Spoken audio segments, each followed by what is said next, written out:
Voilà, on peut peut-être commencer, hein. Donc bonjour à tous,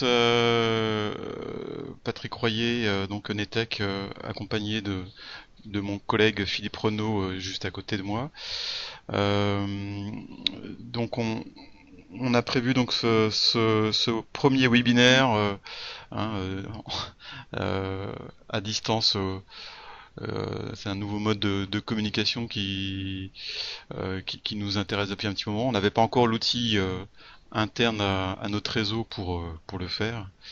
Et depuis l'adoption de cette plateforme, on a ce qu'il faut pour l'organiser.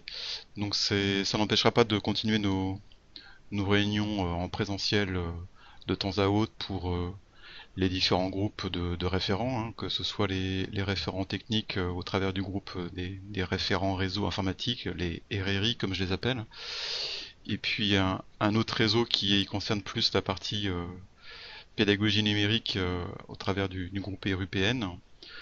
Bon, là sur une thématique comme celle d'aujourd'hui, les deux sont amenés à être intéressés par ce sujet, puisque pour faire de la pédagogie, il faut bien également mettre en place un minimum de technique et que l'un serve à l'autre. Voilà. Donc ce premier webinaire autour de la plateforme Office 365. Bon, on a prévu une durée d'1 heure, en sachant qu'on va présenter en préambule un petit peu quelques points d'information générale, et on passera la main donc à Laurent Carlier qui est enseignant ambassadeur, c'est l'appellation Ouais, bah, je vais peut-être adéquate. me présenter, hein. Donc, Qui, bonjour à toutes et à tous, hein. Donc, Laurent Carlier, enseignant formateur. Donc, moi, je travaille avec Microsoft et j'accompagne les enseignants, les établissements de la zone Grand Ouest, hein, puisque c'est ce qui est écrit sur la première diapositive, hein, Bretagne, Pays de la Loire, Normandie. Et donc, j'accompagne ces établissements dans l'intégration pédagogique des tablettes en classe. Donc, ainsi dans le cadre du plan numérique pour l'éducation.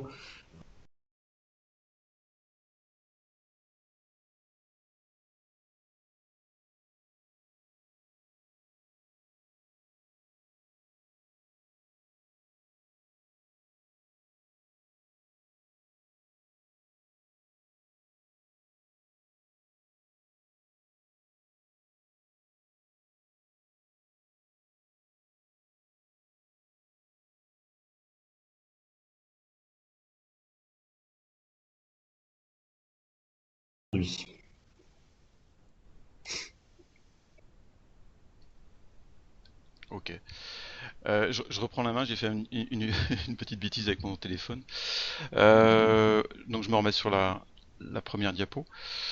Donc allons-y puisque le temps nous est compté. Alors pour le plan qui est prévu en introduction, on va parler un petit peu donc de la plateforme, de l'utilisation du stockage avec OneDrive et le fait que les fichiers ne sont pas forcément ceux de Microsoft, le format Open Document et enfin la confidentialité des données. Et donc Laurent Carlier continuera sur les différentes tuiles enfin on le fera en partagé. Et un petit début de présentation de OneNote qui pourra faire l'office d'autres Ouais, webinaires. qui fera certainement des petits, hein, puisque c'est vrai que c'est un logiciel et un service très intéressant qui est difficilement présentable en un quart d'heure. Voilà. Alors, Office 365 ou 365, c'est plus facile à dire. Euh, ce qui est à préciser, c'est que c'est une plateforme web, hein, de type cloud, qui est accessible depuis n'importe quel appareil, que ce soit des appareils du monde de la sphère Microsoft et donc du système Windows ou pas, hein, puisqu'on y accède via un navigateur, que ce soit nos navigateurs favoris comme Firefox, mais aussi un Safari qui est dans la sphère Apple, Internet Explorer qui aujourd'hui se dénomme plus Edge avec Edge. la nouvelle version. Oui, c'est ça, ouais. On met plus en avant Edge que Internet Explorer, ouais. Parce que bon, Internet Explorer est quand même quasiment enterré. Et Mm. enfin Chrome qui est très utilisé Un des premiers navigateurs. aujourd'hui, qui est, si je dis pas de bêtises, même le premier, premier C'est le premier. navigateur utilisé, hein.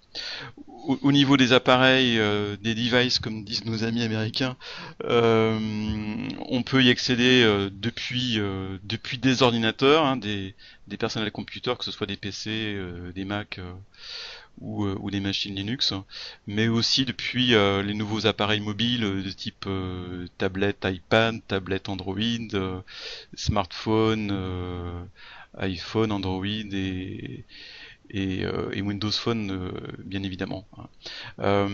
Donc on peut vraiment accéder n'importe où, n'importe comment, je vais pas dire n'importe comment, à cette plateforme, et c'est tout l'intérêt d'une facilité d'usage.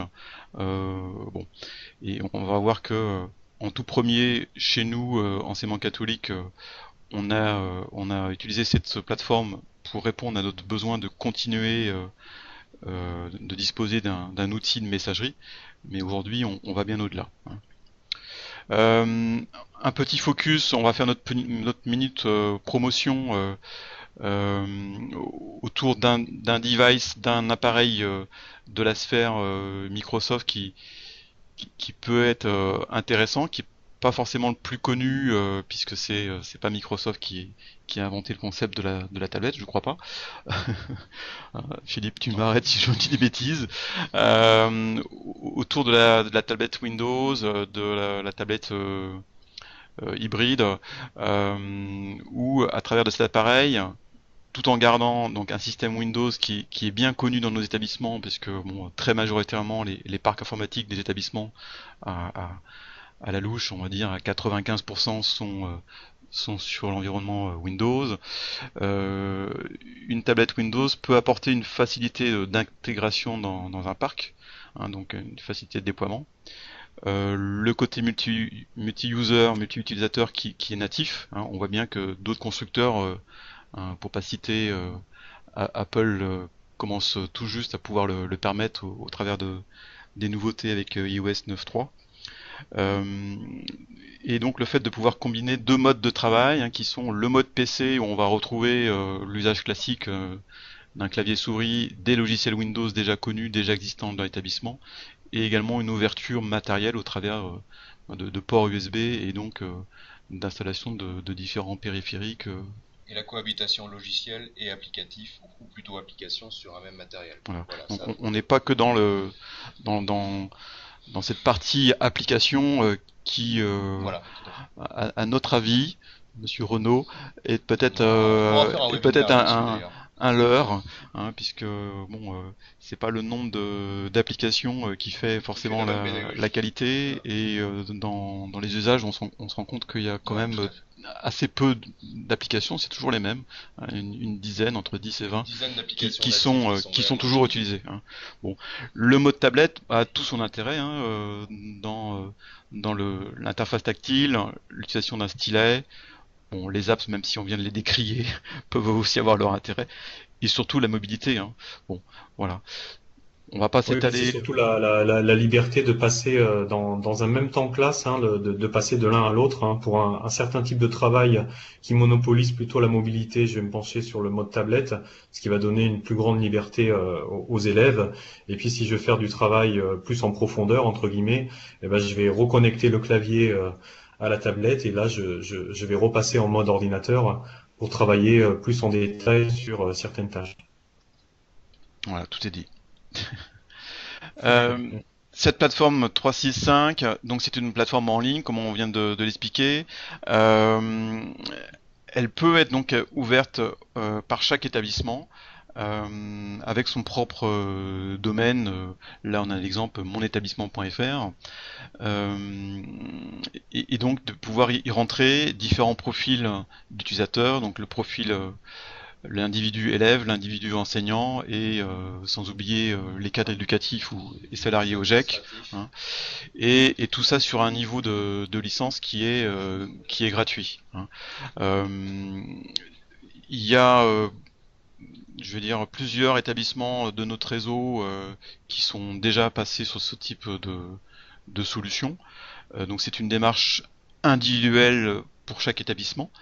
Donc si je fais la parenthèse concernant la région Bretagne au niveau de l'enseignement catholique de Bretagne, donc comme je l'expliquais il y a quelques instants, nous avons fait le choix de cette plateforme-là pour répondre à notre premier besoin qui est la messagerie, mais tout en ayant à l'esprit, comme un établissement, l'intérêt d'utiliser une partie au moins, si ce n'est tout l'ensemble, des outils collaboratifs, hein. Voilà. Euh, bon, je crois pas qu'il y ait d'autres choses à dire là-dessus, Monsieur Carlier. Non, non, mais je peux reprendre la main si vous faites passer la diapositive suivante, par D'accord. contre.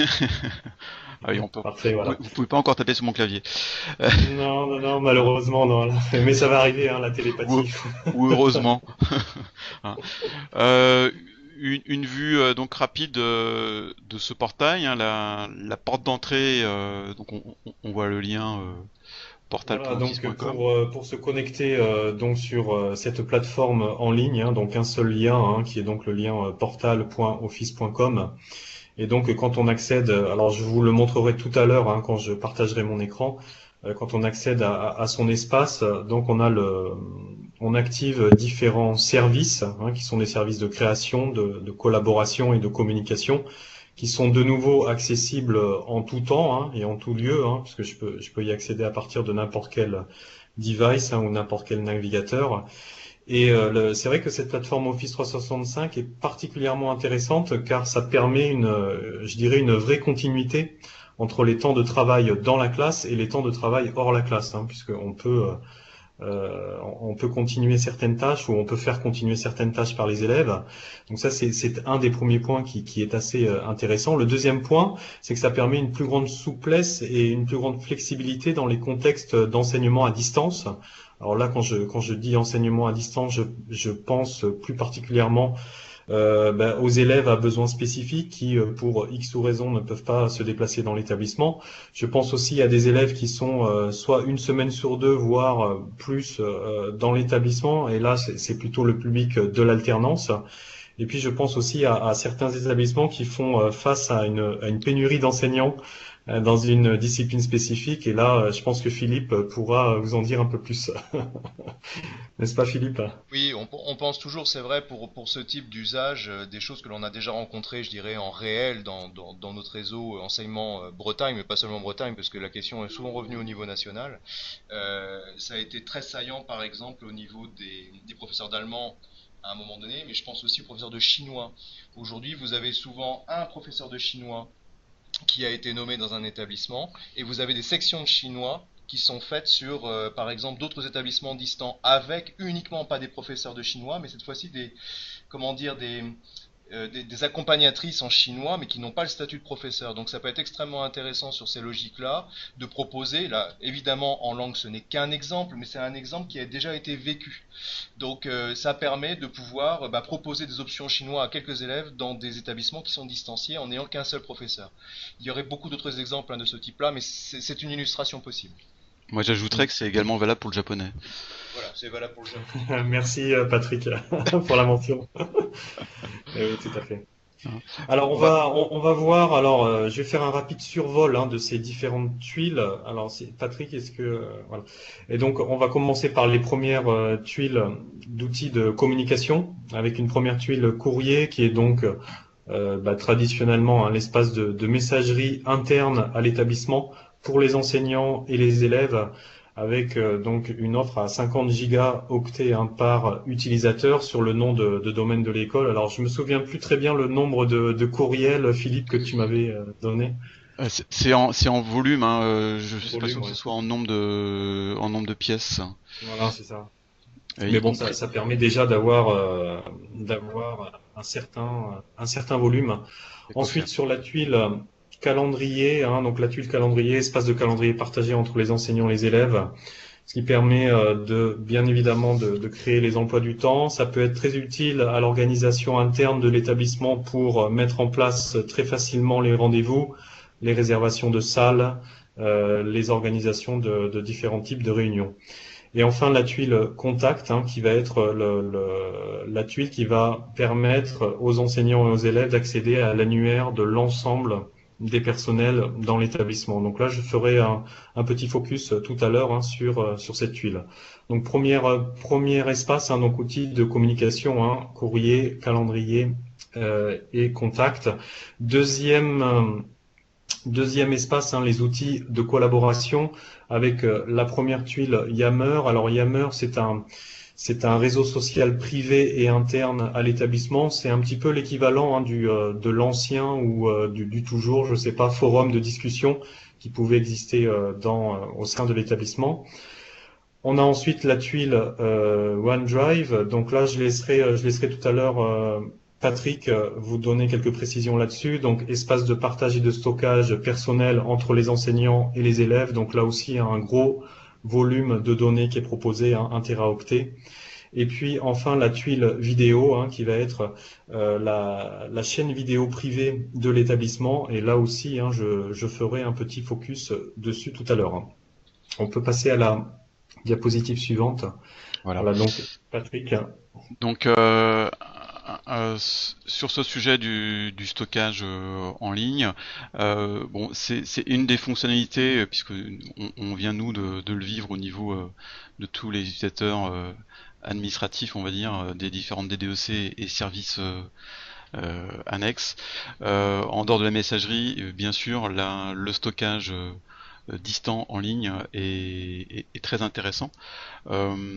Aujourd'hui, dans nos préconisations, et après ça peut changer à l'avenir selon les évolutions de la plateforme, hein, qui bouge beaucoup, nous on préconise de l'utiliser exclusivement en mode web, et sans utiliser le client local, mais on pourra se contredire dans quelques mois Oui, quand on estimera que le produit est plus fiable.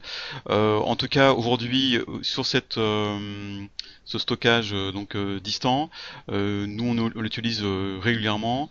Ce qui nous paraît intéressant, c'est que bien sûr, ça permet de faire des partages, hein, comme au sein d'un établissement. Nous on le fait au niveau de notre tenante, le domaine enseignement-catholique.bzh.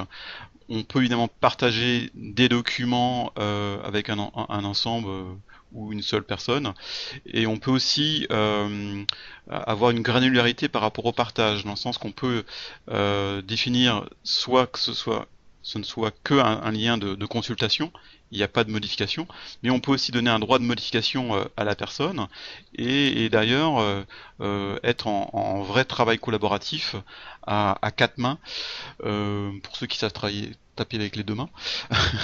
Donc à 4, si on est à deux personnes, on peut donc partager avec le mode en ligne un même document, et c'est très pertinent. Vers les personnes extérieures, on est à même également de créer un lien de consultation ou de modification vers une personne qui est totalement extérieure à l'établissement ou au domaine professionnel. On le voit sur la petite copie d'écran que j'ai mis en bas à gauche de cette diapo. On est à même également d'y mettre une date d'expiration. Donc ça, c'est intéressant également. Ça peut permettre d'éviter de laisser un document ouvert auprès surtout par rapport aux utilisateurs tiers en dehors de notre domaine professionnel, bon, par rapport à une date limite. voilà, dans la fonctionnalité, c'est tout à fait justifié et justifiable puisque là, on est sur la proposition d'un document, je dirais de type un peu éphémère.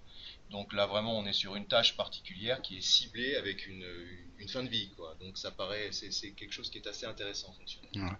Alors, autre précision que j'ai mis dans le plan de ce webinaire, c'est que ce lieu de stockage OneDrive, certains imaginent qu'on est totalement fermé donc aux fichiers, aux documents Microsoft. Si vous regardez bien cette copie d'écran, on voit que le premier document là qui a trait à une rencontre en 2015 entre l'équipe Netec et Novatis, le format du fichier nous montre bien qu'on est sur un format ouvert, hein. Le point ODT montre bien qu'on peut mettre Bon, là, j'ai que du Word et que du ODT, mais vous pouvez y mettre du PDF, du LibreOffice, Du de ce que, LibreOffice qui est très utilisé dans nos de ce établissements, hein. que vous voulez. Bon, évidemment, sur les fichiers qui vont être les plus sensibles par rapport comment dire, au virus ou ce genre de choses, donc je pense au point .exe et à ce type de fichier. Là, selon le paramétrage de la plateforme, ça peut être interdit ou autorisé. Là, c'est vraiment du réglage à la mano, hein. Euh, voilà, moi ça me paraît un outil qui est très très intéressant. Bon, qui est pas non plus. Euh,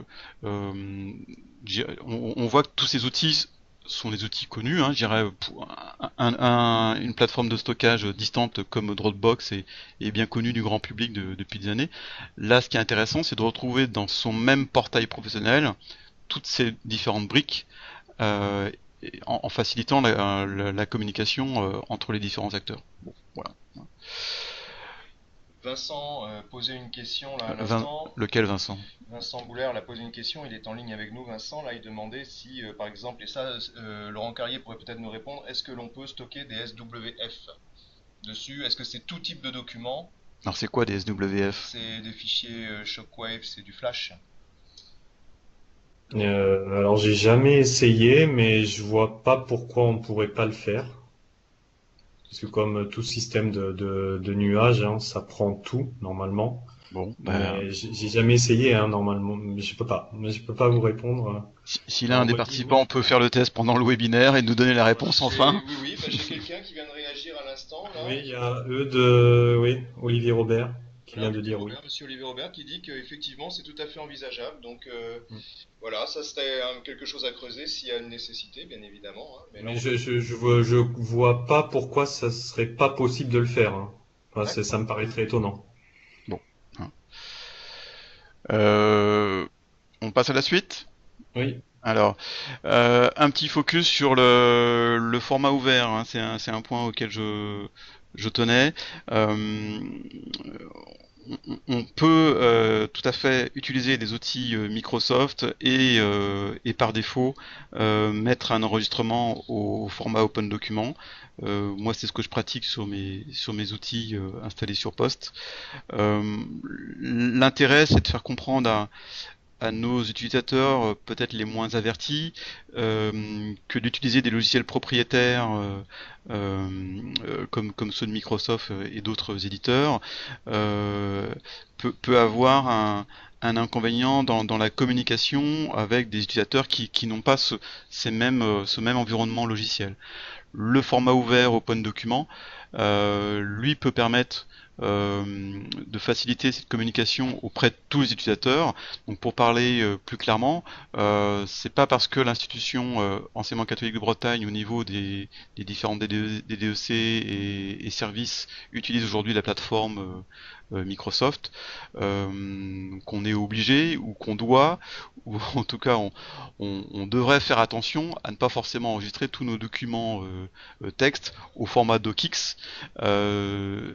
Surtout qu'on sait très bien pour également avoir favorisé les déploiements d'équipements dans les différents établissements, que notamment le premier degré et je pense également au collège, tous les déploiements numériques jusqu'à aujourd'hui se font très souvent avec des environnements logiciels de type LibreOffice et donc on n'est pas sur le même format, hein. Donc travailler en DocX très bien, mais si vous communiquez un DocX à une secrétaire, à un chef d'établissement, à un enseignant qui n'a pas l'outil nécessaire pour l'ouvrir, on va nous taxer derrière Oui, de comportement de riche, exactement. et c'est quelque chose à laquelle on doit faire Très tous attention. attention. Voilà. Voilà. À noter que par défaut, on peut tout à fait obliger un logiciel Word, pour prendre l'exemple de Word, à par défaut enregistrer en format ODT, hein.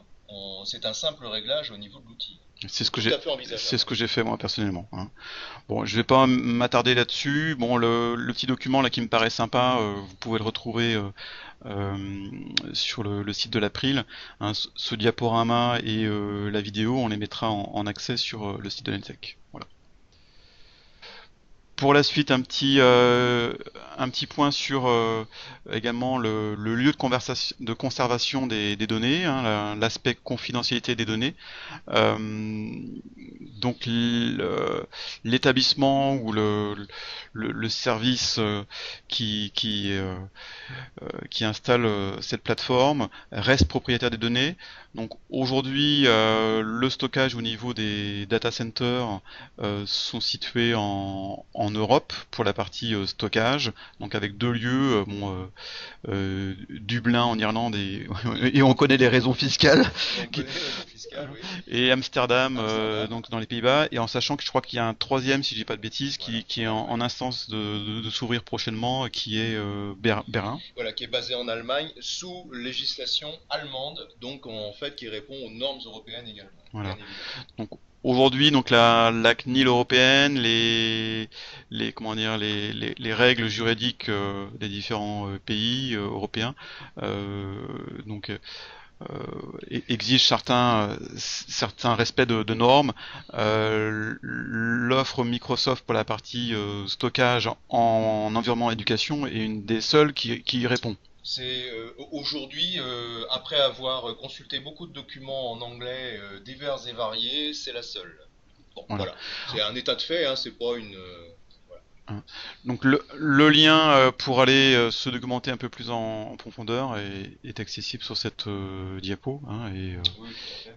si il y a besoin, on pourra y revenir. Voilà, c'est ça. Bah, si vous souhaitez avoir plus d'informations sur ces questions-là, hein, n'hésitez pas à me contacter. Il y a aussi une déclaration simplifiée de la CNIL qui a été mise en place euh, pour Microsoft. Donc voilà, si vous souhaitez avoir tous ces détails-là, je serai là pour vous répondre. Alors un petit focus, faut que j'arrête de dire focus, sur la partie annuaire, contact. Euh, bon, si on a pris l'exemple on connaît beaucoup de Sylvie, Ah oui, il y a beaucoup de Sylvie. hein, c'est comme les Patricia. Si on tape Sylvie dans le canal d'adresse en ligne ou via l'outil local, on va voir s'afficher donc tous les contacts. Vous voyez dans le bandeau sur la partie basse également les groupes, la notion de groupe apparaître. Hein, donc ce sont des groupes de travail Office. Hein, donc c'est une vue de métier d'une fonctionnalité de SharePoint. Hein, voilà. Laurent, vous aviez... C'est assez intéressant justement de cette partie contact parce qu'on peut mettre en place, on va dire très facilement des groupes spécifiques pour travailler soit sur des projets ou soit sur les épis, hein, puisque on en parle beaucoup à l'heure actuelle. Et là, en passant par cette huile contact, on va chercher dans l'annuaire les différentes personnes qui sont liées à un projet ou à un épi et on crée le groupe de façon très intuitive. Voilà. La seule petite conseil et consigne qu'on peut passer, on en profite, c'est de créer ces groupes de travail en mode privé, non pas en mode public. Au niveau back-office, côté Netec, on est en train d'étudier justement la possibilité de limiter la création des groupes publics et notamment avec notre préoccupation qui n'est pas qui est de ne pas polluer le carnet d'adresse global avec des noms de groupes exotiques ou tellement proches d'un contact mail utilisateur déjà existant qu'il pourrait y avoir confusion entre les deux nommages. On peut prendre un exemple simple aujourd'hui dans les groupes, par exemple, des gens qui ont créé des groupes Sainte-Anne. Alors vous imaginez en Bretagne du Sainte-Anne ou du Saint-Joseph le nombre d'établissements que vous pouvez avoir. Voilà, donc c'est bon, c'est évidemment des comment dire des limites qu'on connaît dans un système, surtout au début. Chacun a besoin un petit peu de s'éduquer sur cet outil-là C'est normal. et de comprendre que voilà un hommage qui est mal choisi peut avoir aussi des conséquences. Bon, c'est juste un petit aparté. Sur la fonctionnalité vidéo, Monsieur Carlier. Oui, donc voilà, donc c'est ce que je vous disais tout à l'heure, hein, donc la chaîne vidéo privée interne à l'établissement Ça, c'est particulièrement intéressant parce que pour les établissements qui créaient beaucoup de contenus vidéo, s'ils voulaient les publier, ben, ils étaient obligés de sortir un petit peu de leur service et aller poster ça soit sur YouTube, soit sur Vimeo, etc., etc., avec les risques que l'on connaît.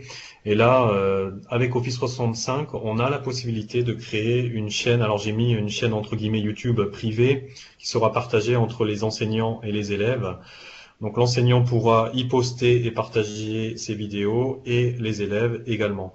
Donc c'est vrai que les exploitations sont assez multiples et je vous ai mis l'exemple typique de la classe inversée où là l'enseignant va pouvoir y mettre ses capsules vidéo toujours par rapport au public que j'ai cité tout à l'heure, des publics qui peuvent pas se rendre physiquement dans l'établissement. Et là c'est vrai que la création de cette chaîne vidéo va pouvoir répondre à ce besoin.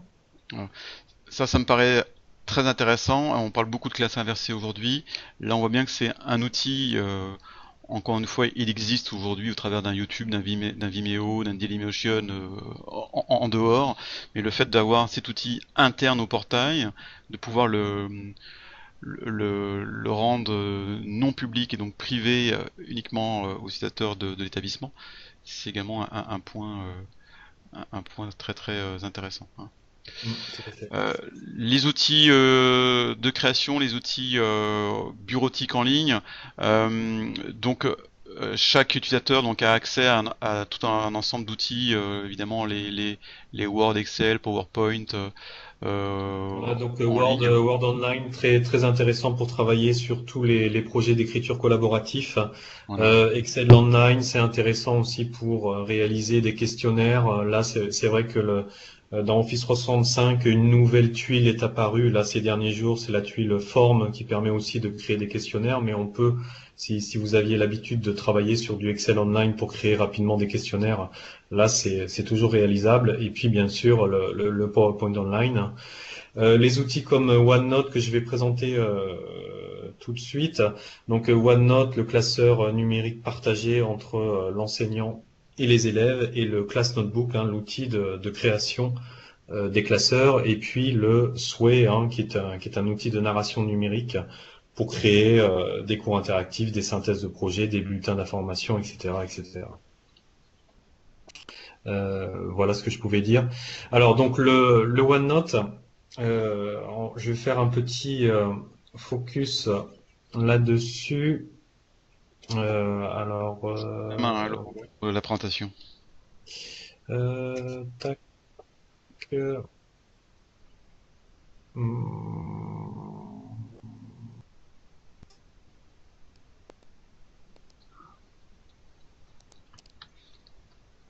Alors, est-ce que vous voyez toujours pas mon bureau? Non.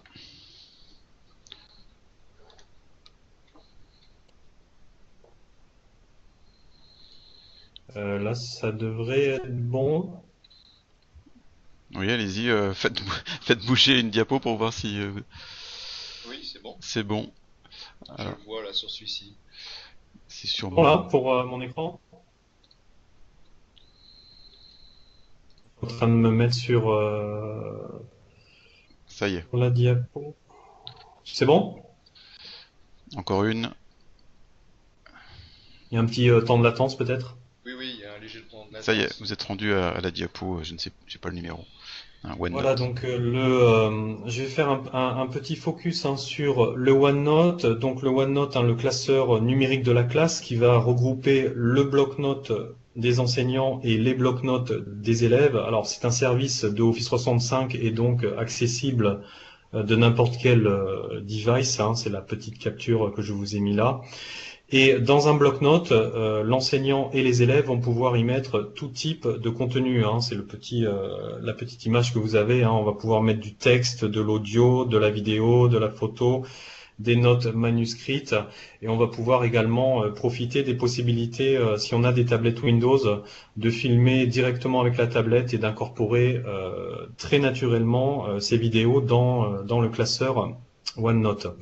Alors pour comprendre un petit peu comment ça fonctionne, un bloc-notes classe est divisé en 3 espaces. Le premier espace, c'est la bibliothèque de contenu. Ça va être l'espace de l'enseignant où il va pouvoir mettre tout son contenu de classe, il va pouvoir éditer son contenu. L'élève, lui, il pourra simplement consulter ce contenu ou le copier dans son bloc-notes, mais il ne pourra pas le supprimer ni le modifier. Le deuxième espace, l'espace de collaboration, ça va être un espace partagé entre l'enseignant et les élèves. Et donc, l'enseignant et l'élève va avoir des droits d'accès sur la modification. Donc là, typiquement, cet espace va être utilisé pour travailler sur de la pédagogie de projet. Et enfin, le bloc-notes élève, qui va être l'espace privé de l'élève, où l'enseignant va avoir des droits d'édition.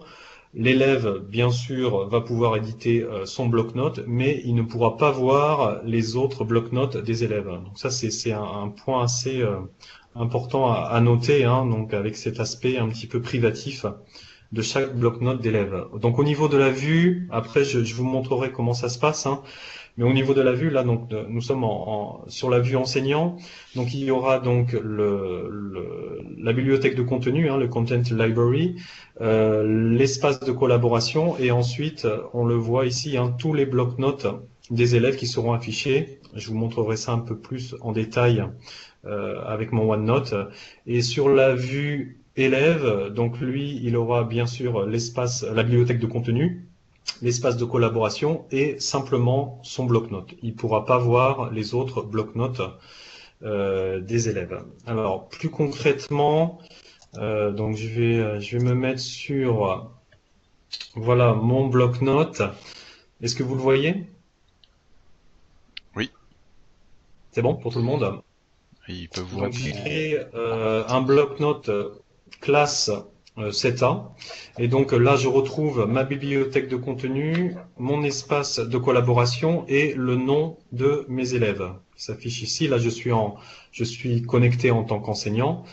Si j'ouvre ma bibliothèque de contenu, je vais pouvoir y créer des intercalaires de couleurs. Donc là, par défaut, j'ai créé des intercalaires disciplinaires, mais le choix de ces intercalaires est tout à fait modifiable. Et sur le côté droit, j'ai créé toute ma structure. Donc là, je suis en français et là, je peux créer toute ma progression dans l'année. Donc là, par exemple, grammaire, donc les propositions subordonnées, les classes de mots, la position, la grammaire de verbes, etc., etc. Sur l'espace de collaboration, de nouveau, donc là, en tant qu'enseignant, je crée mes différentes sections.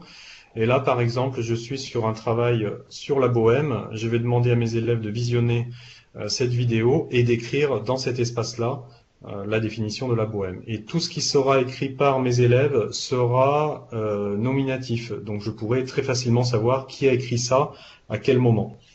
Au niveau des annotations, ça peut être aussi très intéressant. Je reviens sur ma bibliothèque de contenu.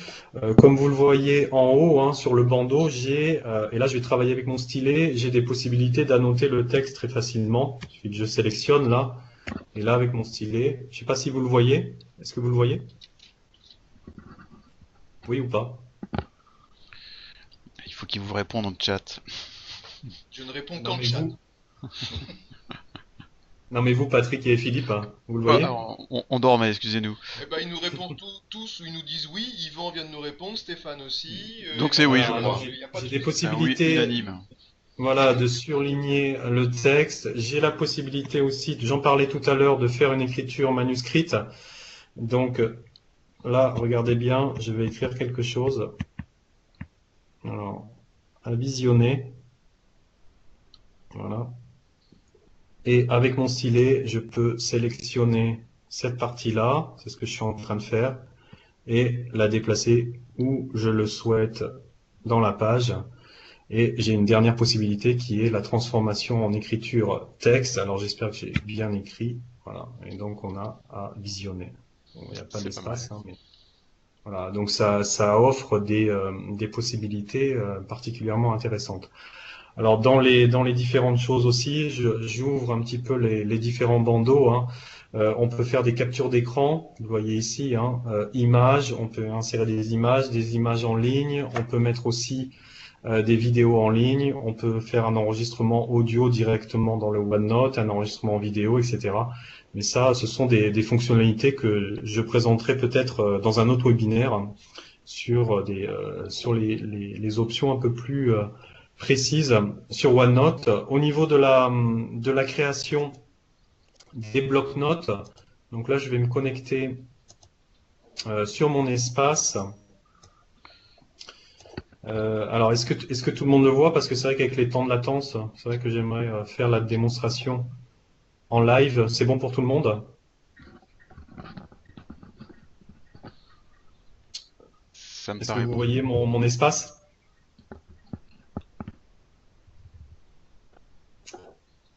Oui, pas.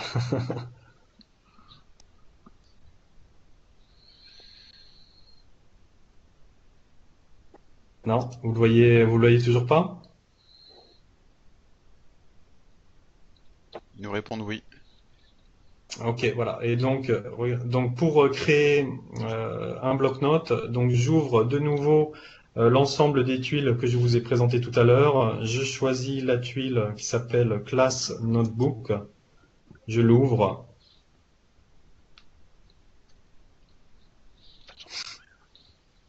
Voilà. Et là, donc, j'ai la possibilité de créer un bloc-notes, d'ajouter, supprimer des étudiants, ajouter, supprimer des enseignants ou obtenir des liens des bloc-notes. Les ajouts des étudiants et des enseignants, c'est particulièrement intéressant dans le sens où je peux commencer à créer un bloc-notes avec, par exemple, une classe, et si jamais au cours de l'année des élèves se rajoutent à cette classe, je pourrais les rajouter. Hein, ça veut dire que l'ajout des élèves ne se fait pas uniquement en création du bloc-notes, ça peut également se faire au cours de l'année, et c'est la même chose pour les enseignants. Si je souhaite ajouter un enseignant sur mon bloc-notes ou le supprimer au cours de l'année, je peux toujours le faire. Alors, je vais lancer la création d'un bloc-notes fictif pour que vous voyez un petit peu comment ça fonctionne. Donc là, il suffit que je rentre le nom de mon bloc-notes. Alors, je vais mettre par exemple le bloc-notes fictif. Hop. Je fais suivant. Je fais suivant. Là, il me demande, et c'est bien précisé entre parenthèses facultatif, voulez-vous donner à un autre enseignant l'autorisation d'utiliser ce bloc-notes pour la classe? Donc là, je peux rentrer le nom de l'enseignant, sinon je fais suivant. Quels sont les noms de vos étudiants? Et c'est là hein, où tout à l'heure on parlait de l'annuaire, et c'est là où je vais rentrer les noms de mes élèves. Donc là, par exemple, je veux François Lamoureux, je veux par exemple Julie ou Julien Andriot, euh, Sophie, je ne sais pas si j'ai une Sophie, oui, Sophie Desgranges, etc., etc. Je fais suivant. Et là, je peux configurer les différentes sections des blocs-notes de mes élèves. Moi, c'est vrai que je supprime en général le questionnaire, je garde document, notes de cours, travail à domicile. Je fais suivant. Voilà, il me met une capture sur le rendu visuel qui sera créé et ensuite créé pour faire le bloc-notes. Donc, vraiment une facilité assez intéressante hein, sur la création des blocs-notes. Voilà ce que je pouvais dire très rapidement. Je vais peut-être arrêter la présentation et alors redonner la main à Patrick. D'accord. Bah, je vais tenter de la reprendre alors, la main. Et puis faire peut-être, j'ai vu qu'il y avait pas mal d'interactions dans le chat, voir un petit peu Oui, il y a des questions intéressantes ouais, les différentes questions auxquelles on n'a pas sur répondu. Stéphane, peut-être qui serait intéressant d'aborder, même si c'est pas forcément évident de l'aborder en intégralité, mais Stéphane nous posait la question là, alors il faut que je remonte tous les oui parce qu'il y avait eu beaucoup de oui tout à l'heure, mais c'est bien. Oui, oui, oui, c'est. C'est que en même temps, hop, voilà, je remonte. Donc c'est une question de Stéphane tout à l'heure. Euh, Hop, zut. Ah, Je sais pas, je vais peut-être pas la retrouver. Ou Stéphane, si vous pouvez reposer votre question. Quid des enseignants quand ils changent d'établissement? Possibilité d'obtenir une adresse de type, donc ça on a répondu. Mais c'était lié en fait au transfert. À partir du moment où on est sur une solution Google en fait, en gros, hein, c'était ça qui était demandé par Stéphane. Ma question porte plus sur le rattachement du nom de domaine à Google Apps qui doit être défait et transféré. Donc évidemment dans une logique de transférer sur une solution Office. Hmm. Et donc voilà, en fait, on n'est plus sur, on va simplifier de manière à ce que tout le monde puisse se retrouver dans la question, mais simplement à partir du moment où on a une solution où on était sur un environnement Google, ce qui est le cas de beaucoup de nos établissements, y a-t-il des solutions simples pour transférer mes données du monde applicatif Google au monde applicatif Microsoft? Voilà. Alors, j'ai jamais été confronté à ce problème. Euh, et, euh, et Microsoft Paris n'est pas forcément apte à me donner la réponse. Mais cela dit, je vais creuser l'affaire. Et C'est une puis, question qui va revenir, hein, je pense. oui, je comprends bien, hein, mais c'est vrai que là, on est sur deux concurrents. Il faut que je vois. Je vais poser la question à Microsoft France. Et puis, si j'ai la réponse, ben, je vous la donnerai, Patrick et Philippe. Et puis, vous la relayerez sur votre site. Alors, il y a plein de questions qui arrivent. L'annuaire, hop, zut, ça va plus vite. Euh, Ah oui, tu es dessus, d'accord. Et c'est bien de me le dire, je ne savais point. Euh, Christophe nous posait une autre question sur l'annuaire Office 365. Peut-il être importé depuis la base élève? Autrement dit, je pense que la question de Christophe, c'est j'ai une base STS et puis la base siècle que remontent les établissements, ou une base à plomb. Donc est-ce que à partir d'une base à plomb en point .csv, on peut? Et là, Patrick pourra nous répondre. L'importation bête et méchante assez classique d'un fichier CSV, oui, ça fonctionne. J'irais, c'est le mode le plus basique.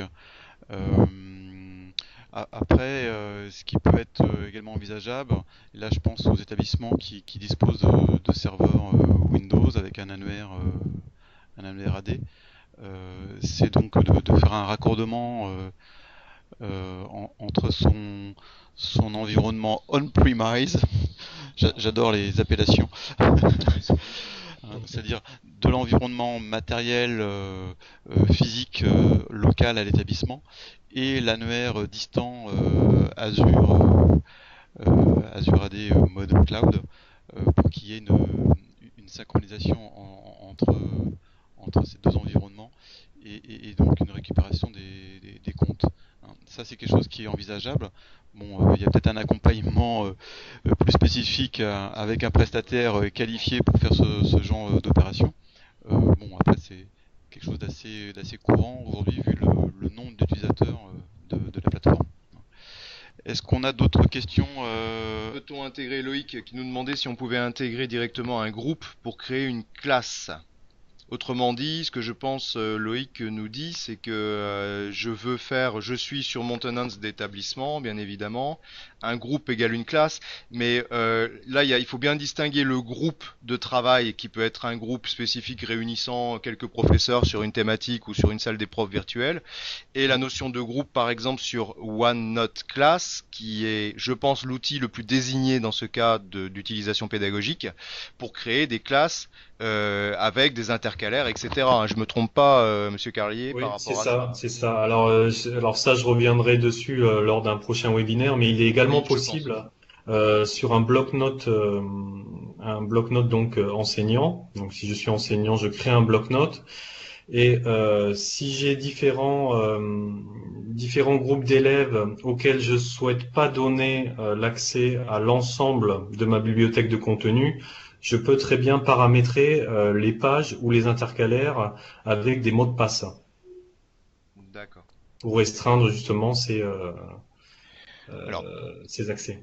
on parlait de classe inversée tout à l'heure parce qu'on en parle beaucoup à l'heure actuelle, mais bien évidemment, le format vidéo que vous avez vu tout à l'heure peut être un des éléments en termes de capsule vidéo, effectivement, pour proposer du contenu à des élèves à un moment donné dans et hors la classe.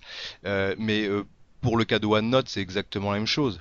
On est bien Bien sûr. aussi, c'est un outil qui peut être utilisé, il y en a d'autres, hein, mais là on vous présente celui-là aujourd'hui, peut tout à fait être utilisé dans un esprit justement de classe inversée.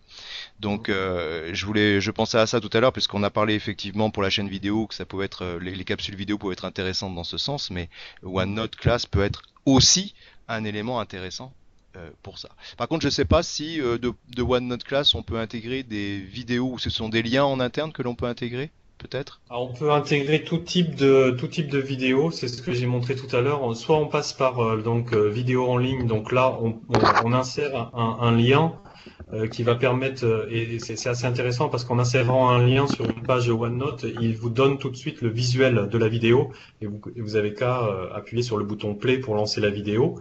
Donc soit c'est des vidéos qui sont en externe ou soit des vidéos en interne. Et là, dans ces cas-là, ben, on va chercher soit des vidéos qui sont déjà enregistrées sur le disque dur de la tablette ou de l'ordinateur et les importer directement dans le OneNote. D'accord. Je ne vois pas d'autres questions pour l'instant. Il y en avait une sur les raccordements ENT. Alors sans vouloir aller trop loin, je vois qu'une partie, il y a des personnes, c'est intéressant là les réponses également. Oui, par rapport à OneNote Class, il y a effectivement des ENT qui l'intègrent en tant que service. Comme on peut intégrer un Perl Trees, comme on peut intégrer un Mad Max Z, ça veut dire qu'en fait on va intégrer la brique. Parce que je vous rappelle, alors vous me corrigez, Monsieur le Carrier, hein, si je dis des bêtises, hein, ça m'arrive souvent et Patrick encore plus, mais ça m'arrive d'en dire aussi, et notamment je pense que le OneNote Class est gratuite quand vous êtes en fait en type d'application, il me semble, hein. Ah ben de toute façon, le OneNote, enfin, que ce soit l'application, que ce soit le logiciel, OneNote, Oui. vous pouvez le télécharger gratuitement, même si vous n'avez pas de compte Office 365. D'accord.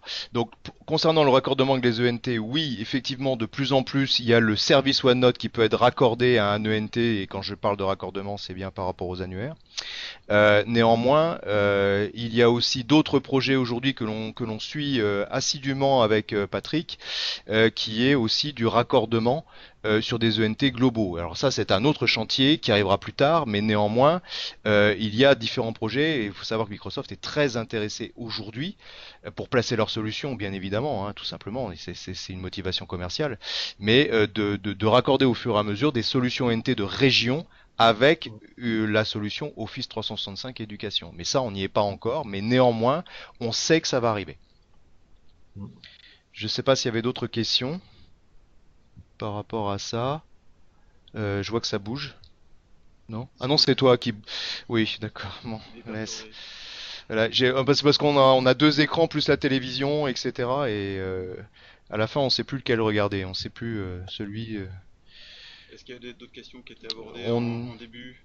On a répondu aux différentes questions, Oui, je crois, à ouais. part celle de Stéphane là sur la possibilité de transfert donc d'un environnement Google sur un Mais environnement alors natif. peut-être c'est Stéphane, Alors c'est son Monsieur nom. Cloître, Monsieur Stéphane Cloître, qui Oui, est bah, peut-être que animateur Stéphane TCE. Cloître, ce serait bien qu'il me laisse un courriel.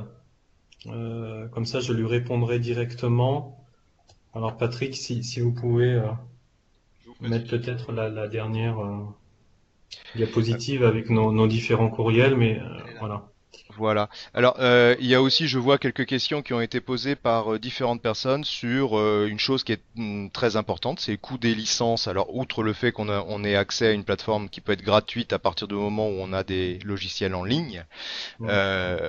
si on veut pousser un petit peu plus loin, quels sont les coûts, évidemment, pour un établissement et qu'est-ce qui est le plus intéressant quand on veut, par exemple, entrer sur une offre pour les professeurs avec installation sur le PC ou sur une tablette de, voilà, d'une suite bureautique Microsoft.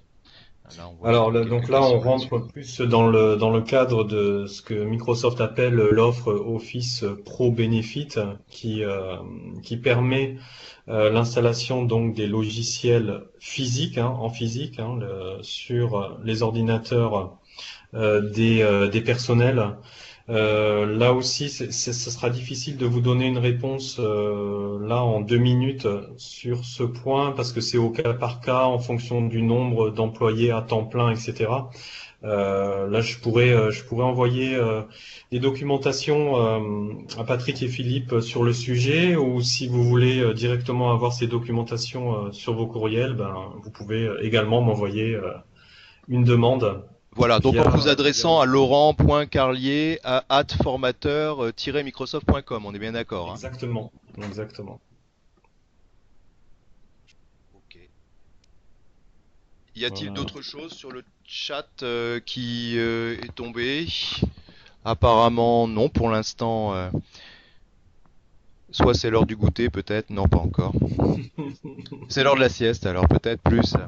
Euh, Bah oui, voilà. Christophe, actuellement, quel coût pour un établissement qui voudrait utiliser 365? Donc ça recoupe la question que l'on, Oui. sur laquelle on échangeait à l'instant. Il y a un En calcul. sachant que pour répondre à cette question-là, puisque c'est vrai que moi j'accompagne, comme je vous l'ai dit, j'accompagne les établissements euh, quand ils s'équipent en tablette Windows, quand ils ont également ou pas l'offre Office 365. Je le fais sur plusieurs zones, plusieurs régions.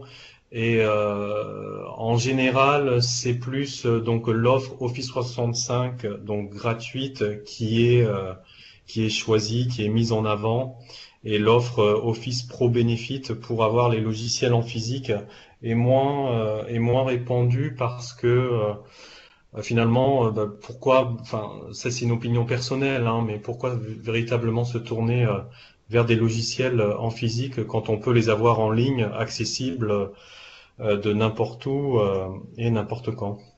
Je dirais il y a certains usages au niveau des formations.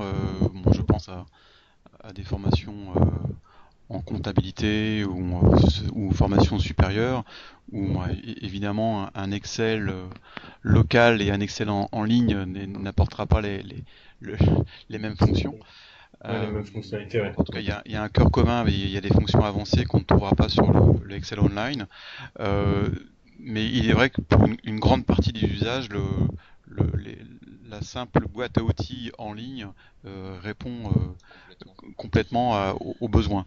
Donc euh, après sur la partie commerciale, bon, c'est quelque chose qui évolue, mais nous-mêmes on s'y est intéressé pour faire ce choix de licence pour nos utilisateurs, directeurs diocésains et tout le staff.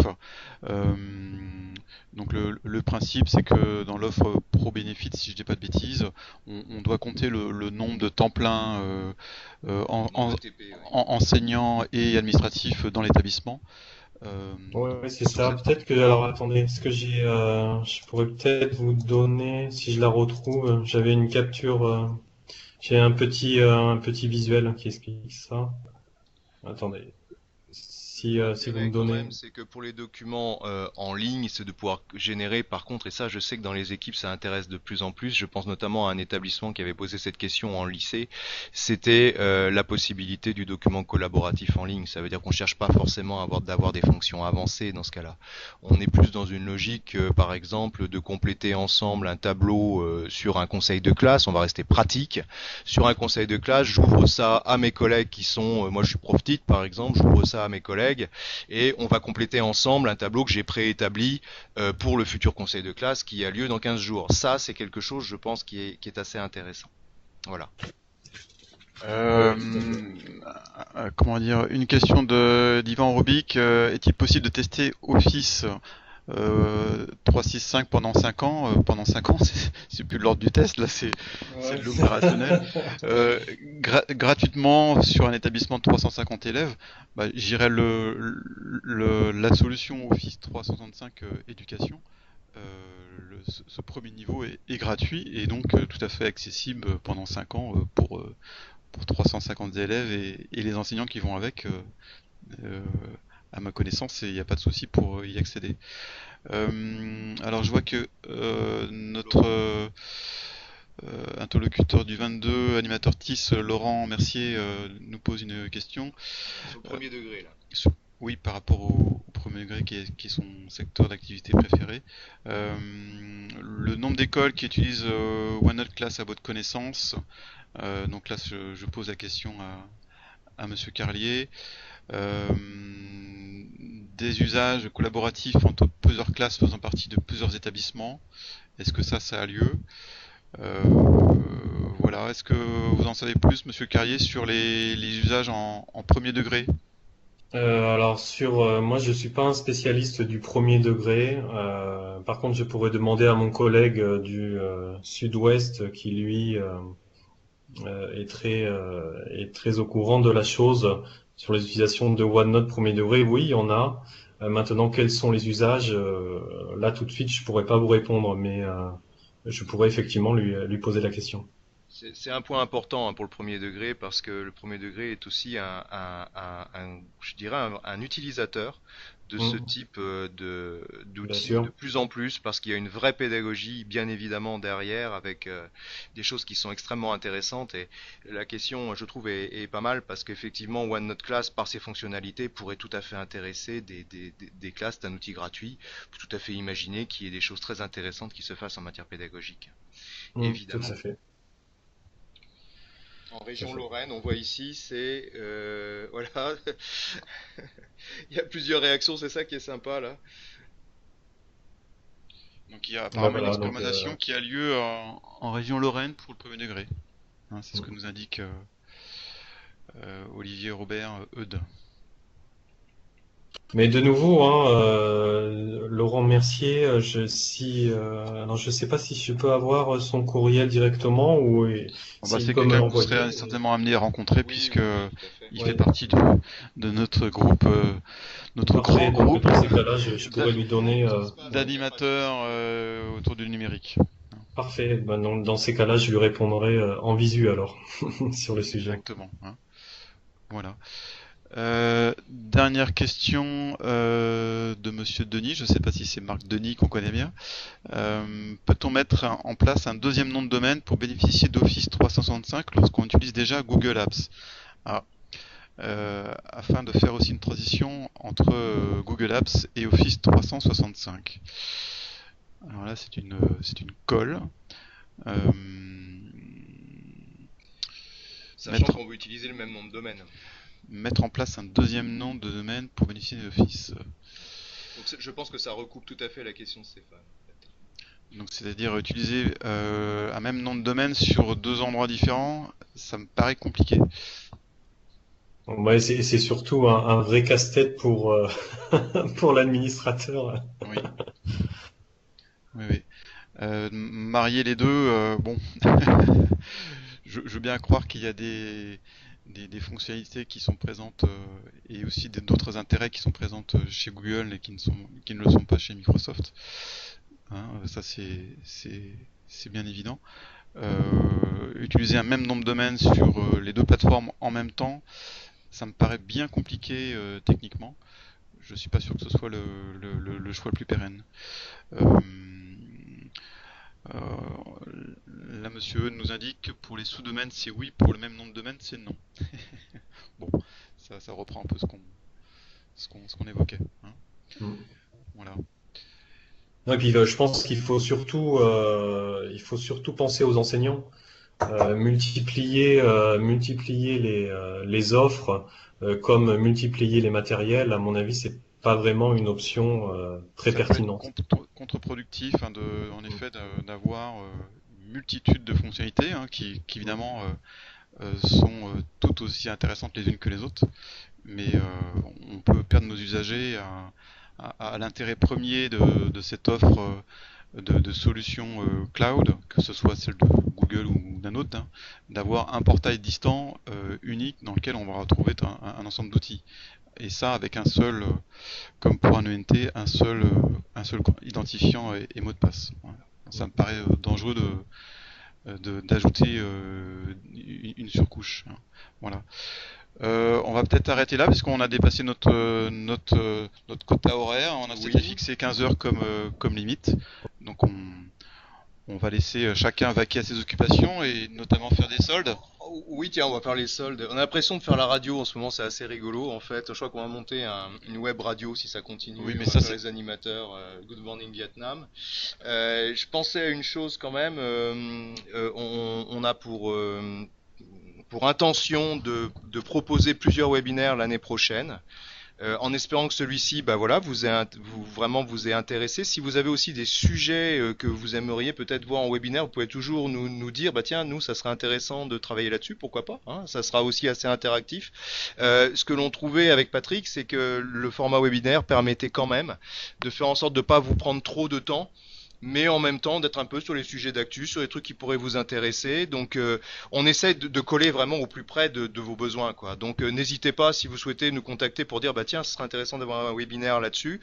Je pense qu'on en fera, on va en faire d'autres aussi sur certains outils Microsoft, hein, on l'avait vu avec Monsieur Carlier. Je pense qu'il y a quelques petits trucs qui sont vraiment intéressants, mais Patrick avait pris des contacts avec d'autres. Oui, j'ai déjà annoncé sur nos listes de discussion qu'on ne va pas en effet se restreindre uniquement à la solution du portail Microsoft. Euh, Aujourd'hui, il y a d'autres outils en parallèle qui peuvent être concurrents ou complémentaires. On a programmé, je crois que c'est le dernier mercredi du mois de septembre, Oui. j'ai plus la date en tête, ça doit être le 29 septembre, un webinaire du même type, un mercredi après-midi de 14 à 15 sur les nouveautés d'iOS 9.3 qui sont assez intéressantes puisque là on a un axe éducation, donc avec vraiment des fonctions nouvelles qui intéressent vraiment l'éducation.